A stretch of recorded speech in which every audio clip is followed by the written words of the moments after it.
Hello, my name is swissbianco. In this video I will talk about the ganzo knife. I just got the third color in of the model 727. We had the black one, then the olive green, and now the orange.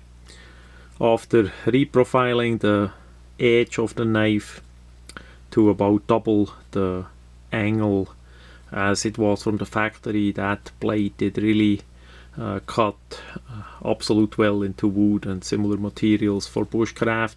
So together with that rounded off handle, together with the axis lock and the opening studs that are for right and left hand use, that is absolute great winner. So I got me a third one here in orange, so that we see all the colors together. They make a digital camo one as well. I don't care too much for that variation, so that's why it's not on the table.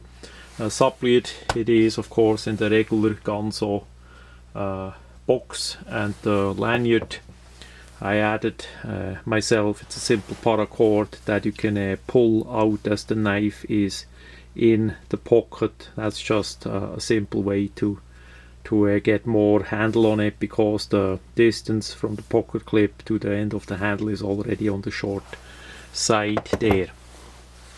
So that much quick as an update video on those ganzo knives.